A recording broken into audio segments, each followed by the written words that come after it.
که د روژې د قدر نه خبر وی څوک نو ده به ارزو کولی ان تکون سنة کلها رمضان ده به ویلې چې دا غونډ کال روژې وي. عبدالقادر رایپوري هغه به د روژې نه یوه ورځ مخکې د برات په میاشت کې جومات ته به بستره ویوړله. اوس خو په جومات کې میریږي او غریب میریږي او مالداره میریږي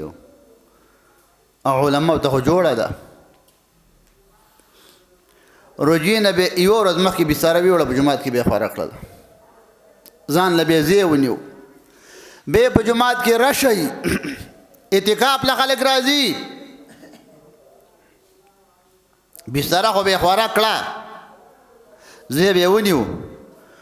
تمام رمضان به په بستره باندې خوب نه کوو تمام رمضان موږ څومره خوب کوو خفه کېږو به نه